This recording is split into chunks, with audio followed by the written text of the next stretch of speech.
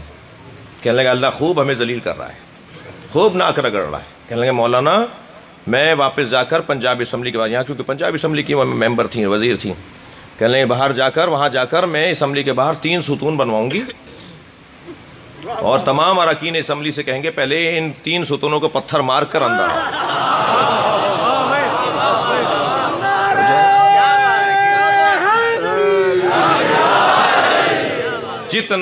جتنا انسان کو اللہ ترقی عطا کرے، اتنا ہی استغفار بڑھ جانا چاہیے، رابطہ اللہ سے گہرا ہو جانا چاہیے۔ اور جو اللہ سے رابطے میں متکبر ہو، ان الذین یستکبرون عن عبادتی، پھر اس کو ذلیل کر کے جہنم میں ڈالا جائے گا۔ یہ جو اس وقت آپ مجلس میں بیٹھے ہیں، یہ رجوع ہے بذریعہ حسین اللہ سے۔ جی اس وقت ہم اللہ سے رجوع کر رہے ہیں۔ یہ جتنی دیر آپ بیٹھے ہیں نا، اتنی دیر آپ بارگاہ الہی میں ہیں، مگر براستہ حسین۔ اور اللہ کو یہ راستہ سب سے زیادہ اچھا لگتا ہے۔ آؤ میری بارگاہ میں حسین کو لے آؤ۔ وہ کریم اللہ، بلندتر سلوات، وہ کریم اللہ حسین کو بہت عزیز رکھتا ہے، وہ سب کچھ حسین کے نام پر دینے کو تیار ہے۔ باوضو ہو کر بیٹھے، خلوص نیت کے ساتھ بیٹھے، دل کی طہارت کے ساتھ مجلس میں آ کے بیٹھے، اور جب مجلس میں آ کے بیٹھے اور آنکھ سے آنسو ٹپکے، اور روتے ہوئے چہرے کے ساتھ، بہتے ہوئے آنسوؤں کے ساتھ ایک لمحے کے لیے اپنے اوپر غور کر لیا، یا اللہ آئندہ وہ نہیں کروں گا۔ ہر ایک کا اپنا بت ہے، ہر ایک نے اپنا بت علیحدہ بنایا ہوا ہے۔ کسی کا جھوٹ بت ہے، کسی کی غیبت بت ہے، کسی کی چغل خوری بت ہے، کسی کا جو ہے وہ حسد کرنا بت ہے۔ ہر ایک کے پاس کوئی نہ کوئی کمزوری ہو سکتی ہے، ہو ٹھیک ہے۔ ہر شخص اپنا بت گرائے گا، اپنے گھوڑے کو کربلا پہنچائے گا اپنی ذات کی نفی کے لیے۔ جب آنکھ سے آنسو ٹپک رہا ہو اور ہائے حسین یا حسین کے الفاظ زبان پر جاری ہو رہے ہوں، تو اللہ کو یہ منظر بڑا اچھا لگتا ہے۔ وہ کیسا چاہنے والا ہے جو امام حسین کو اللہ کی بارگاہ میں لایا ہو اور اللہ اس کی نہ سنے۔ کربلا چلیے، ایک بیمار بیٹا ہے جو اپنے بابا کے لاشے پر آیا ہے۔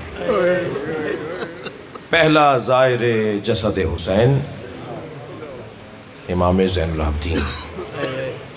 عجیب امامت ہے، جس کی امامت کا پہلا مسئلہ ہی یہ پوچھا جائے کہ بیٹا بتاؤ جل کے مر جائیں یا خیمے سے باہر چلے جائیں۔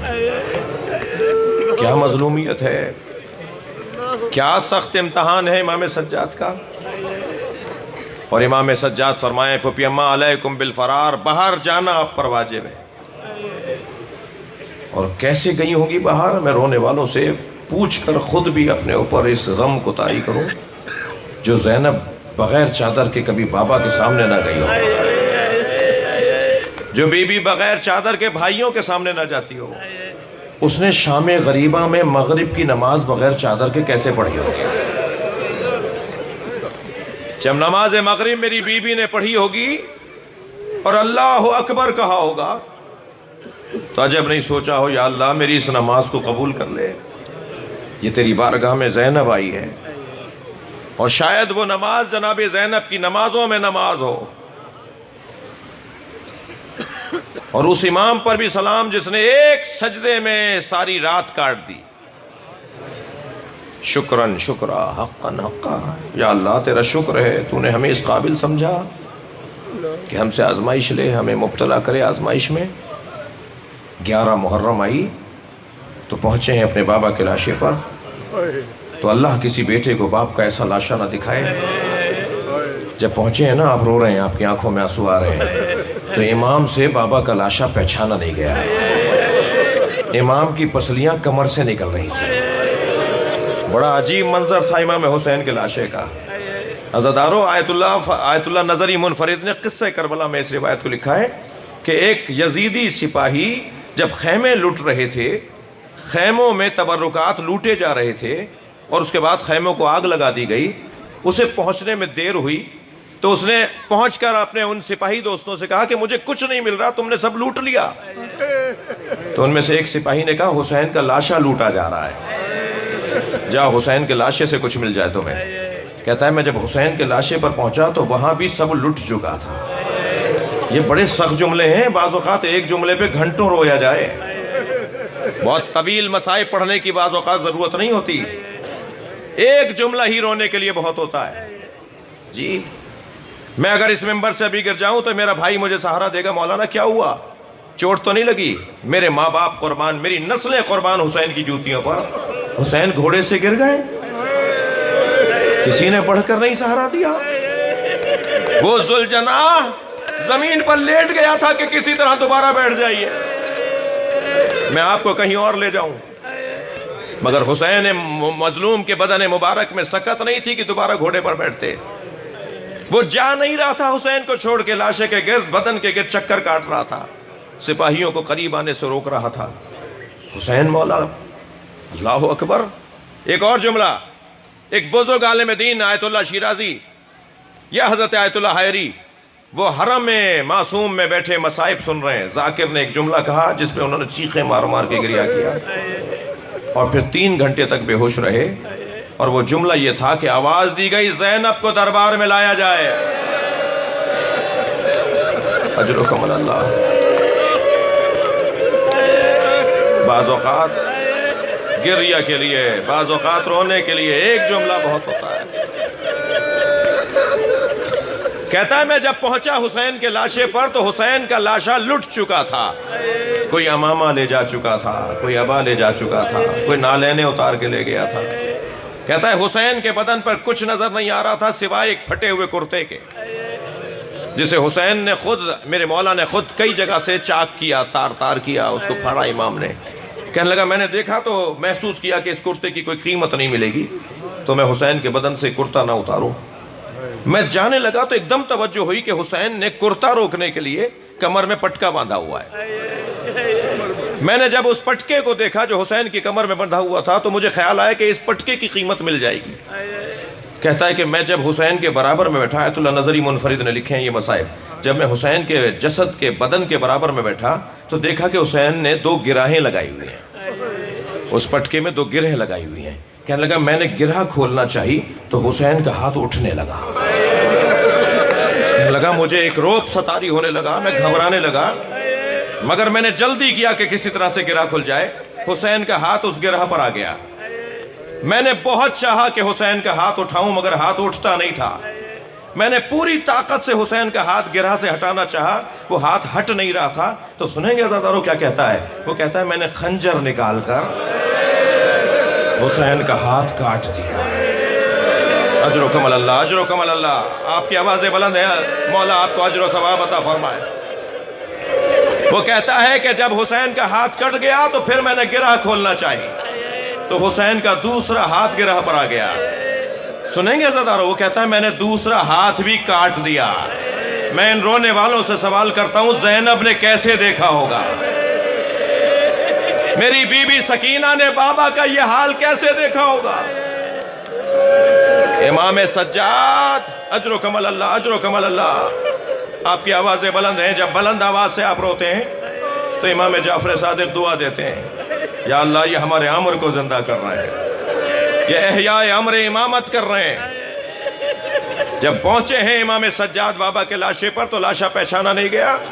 جناب زینب نے دیکھا کہ زین العابدین کا حال متغیر ہو رہا ہے. مولا کے چہرے کا رنگ تبدیل ہو رہا تھا. بی بی نے خود کو سواری سے گرا دیا. امام چند قدم آگے بڑھے, پھوپھی کو سہارا دیا. فرمایا زین العابدین یہ تمہارا کیا حال ہے؟ فرمایا پھوپھی اماں ذرا 2 قدم آگے آئیے اور بابا کا لاشا دیکھیے. تھکیں گے نہیں عزاداروں, مجھے 2-3 منزلیں لینی ہیں. جناب زینب آئی نا اپنے بھائی کے لاشے پر تو لاشا بی بی سے بھی بیچانا نہیں گیا. تو ایک جملہ کہا انت اخی زینب, کیا تم ہو حسین زینب کے بھائی؟ اور پھر مدینے کی طرف رخ کر کے نانا کو سلام کیا اور پھر بندھے ہوئے ہاتھوں سے بھائی کا لاشا اٹھایا اور آواز دے کر کہا اللہم تقبل منا ھذا القربان, یا اللہ ہم سے یہ قربانی قبول کر لے, ہمارے پاس حسین سے بڑھ کر دینے کو کچھ نہیں تھا. عزادارو رو لیے, گریہ ہو گیا. میری بی بی نے اس کے بعد لاشے کے گرد چکر کاٹنا شروع کیے. کبھی سرہانے کی طرف آتی ہیں مولا کے, کبھی پیروں کی طرف آ جاتی ہیں. تو امام زین العابدین نے فرمایا پھوپھی اماں کیا دیکھ رہی ہیں؟ لاشا دیکھتی جا رہی ہیں بار بار, کبھی پائنتی آ کر, کبھی سرہانے آ کر. فرمایا پھوپھی اماں کیا دیکھ رہی ہیں؟ سنیں گے؟ فرمانے لگی سالم جگہ ڈھونڈ رہی ہوں جہاں بوسہ دے سکوں. حسین کے بدن پہ زینب کو کوئی سالم جگہ نظر نہیں آئی, کٹی ہوئی گردن کا بوسہ دیا. پھر بیٹھ گئیں اپنے بھائی کے بدن کے برابر میں. اجرکم اللہ, اجرکم اللہ, اجرکم اللہ. بیٹھ گئیں اپنے بھائی کے بدن کے برابر میں اور زار و قطار رونے لگیں. میرے مولا نے فرمایا پھوپھی اماں حوصلہ کیجئے, آپ عالمہ غیر معلمہ ہیں, پھوپھی اماں حوصلہ کیجئے. جناب زینب نے فرمایا زین العابدین دیکھ رہے ہو میرے بھائی حسین کے بدن پہ دھوپ آ گئی ہے, میرے بھائی کے بدن پہ کربلا کی دھوپ آ گئی ہے. اے سید سجاد, منہج الدموع میں یہ واقعہ, اے سید سجاد میں کم سن تھی اپنے گھر, کچھ دیر کے بعد میری توجہ ہوئی کہ سارے صحن میں دھوپ آ گئی ہے مگر میرے اوپر سایہ ہے. تو مجھے تعجب ہونے لگا کہ یہ سایہ کیسا ہے. تو میں نے پہلو بدل کے دیکھا تو یہی بھائی تھا جو چادر پکڑے کھڑا تھا کہ کہیں میری بہن زینب پہ دھوپ نہ آئے. اب بتاؤ یہ زینب کہاں جائے؟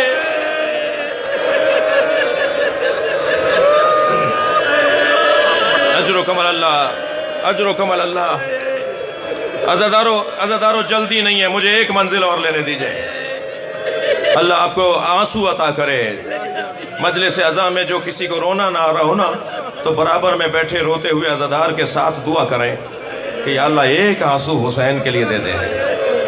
بڑی قیمت ہے ان آنسوؤں کی, جب مریں گے نا جب معلوم ہوگا. میرے مولا رضا فرماتے ہیں جو دنیا میں حسین پہ روئے گا آخرت میں اللہ اسے رونے نہیں دے گا. اجرکم اللہ, اجرکم اللہ. رونا نہ آ رہا ہو تو رونے کا ماحول بنائیں, توفیق ہو سکتی ہے گریے کی. قافلہ کوفہ پہنچا, تھکیں گے نہیں. قافلہ کوفہ پہنچا, کوفے سے شام پہنچا. ابن ربی نامی شخص, اس روایت کو بھی آیت اللہ نظری منفرد نے لکھا ہے, ابن ربی نامی شخص مسافر خانے میں ٹھہرا ہوا ہے. سو رہا تھا کہ شادیانے بجنے کی آوازیں آئیں, ڈھول بج رہے ہیں, تاشے بج رہے ہیں, شہنائیاں بجائی جا رہی ہیں, رقص و طرب کی آوازیں آ رہی ہیں. کہنے لگا میں اپنے حجرے سے نکلا, برابر والے حجرے والے سے میں نے پوچھا کہ آج کسی عید کا دن تو نہیں ہے؟ یہ مسلمانوں کے آج کوئی تہوار کا دن تو نہیں ہے؟ یہ لوگ اس طرح سے رقص کیوں کر رہے ہیں, یہ خوشی کیوں منائی جا رہی ہے؟ تو اس مسافر نے کہا تمہیں نہیں پتا, کربلا میں ایک باغی نے خروج کیا تھا, حاکم شام یزید نے, اس کے لشکر نے اسے مار دیا اور ان کے کٹے ہوئے سر لائے ہیں اور اس کے خاندان کے لوگوں کو اسیر بنا کے لائے ہیں. تو اس جنگ کے جیتنے پر خوشی منائی جا رہی ہے. یہ ابن ربی کہتا ہے کہ مجھے سمجھ میں نہیں آ رہا تھا کہ یہ کون ہے جس نے کربلا میں بغاوت کی ہے. آخر کہتا ہے میں باہر نکلا اور بازار میں گیا جہاں قافلہ چل رہا تھا. نیزے کے انیوں پہ کٹے ہوئے سر تھے, کچھ عورتیں تھیں, کچھ بچیاں تھیں جن کو باندھا ہوا تھا.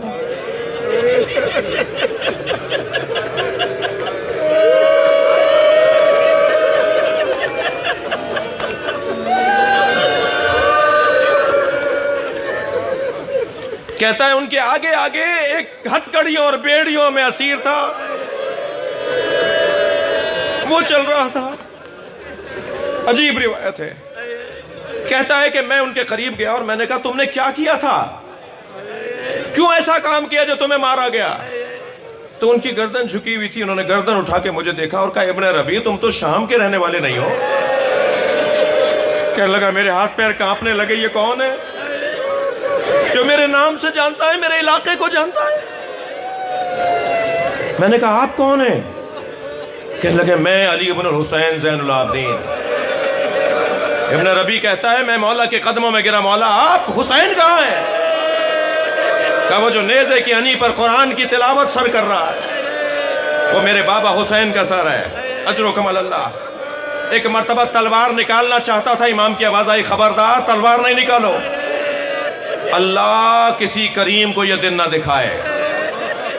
عزادارو بازوؤں کے کٹنے پہ بھی جناب عباس کو تکلیف ہوئی ہوگی، سینے پہ برچھی لگی، سر پہ گرز لگا، آنکھ میں تیر لگا، اس پہ بھی حضرت عباس کو تکلیف ہوئی ہوگی، مگر عمر سعد کے خیمے کے باہر کھڑے ہو کر ایک رات کی مہلت مانگنا، اس تکلیف کا کوئی بدلہ نہیں ہے۔ امام سجاد نے آواز دے کر کہا ابن ربیع خبردار تلوار نہیں نکالو، مجھے بتاؤ تمہارے پاس پیسے کتنے ہیں؟ اللہ کسی کریم کو یہ دن نہ دکھائے۔ کہنے لگا مولا میرے پاس 2000 درہم ہیں۔ امام نے فرمایا جاؤ چند چادریں خرید کر لاؤ۔ اجرکم اللہ، اجرکم اللہ، تھکیں گے نہیں، اپنی آوازوں کا بلند کریں گے۔ وہ کہتا ہے میں گیا اور میں نے چادریں 1000 درہم کی چادریں خریدی اور لا کر بیویوں کو دیں۔ سنیں گے عزادارو کچھ ہی دیر بعد وہ چادریں بھی اتار دی گئیں۔ امام کی خدمت میں آ کے کہتا ہے مولا حکم کریں۔ فرمایا تمہارے پاس اور کتنے پیسے ہیں؟ کہا مولا میرے پاس 1000 درہم باقی ہے۔ حضرت نے فرمایا جو نیزوں پر سر اٹھائے ہوئے ہیں نا، یہ پیسے کے پجاری لوگ ہیں، انہیں پیسہ چاہیے، انہیں بس پیسہ چاہیے، تم انہیں پیسے دے کر کہو کہ سروں کو آگے لے جائیں تاکہ لوگ سروں کو دیکھیں، میری پھوپھی کی طرف نہ دیکھیں۔ اللہ اکبر، اللہ اکبر۔ یہ کہتا ہے کہ میں نے کچھ لوگوں سے جا کے بات کی، کوئی آگے نہیں جاتا تھا، کہ اسی اثنا میں میں نے دیکھا ایک شخص نے حسین کی پیشانی پہ پتھر مارا۔ بس اب مجھ سے برداشت نہیں ہوا، میں نے تلوار نکالی اور میں نے چاہا کہ اس شخص کے اوپر تلوار جا کے چلاؤں جس نے حسین کو پتھر مارا۔ تو آواز آئی امام زین العابدین کی، اے ابن ربیع صبر کرو، تم سے ایک پتھر برداشت نہیں ہوا، ہم کربلا سے پتھر کھاتے ہیں۔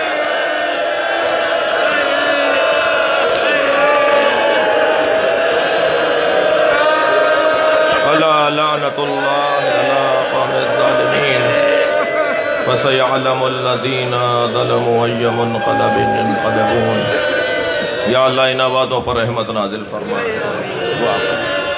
دعا فرما۔ یا اللہ تجھے واسطہ ہے حسین مظلوم کا، امام زین العابدین کا، جتنے بھی مومنین مسلمین یہاں بیٹھے ہیں حاجات مند ہیں، یا اللہ ان کی حاجات کو پورا فرما، صاحب خانہ کی مشکلات کو دور فرما، ہم سب کی عاقبت بخیر فرما، امام زمانہ کے ظہور میں تعجیل فرما۔ ربنا آتنا فی الدنیا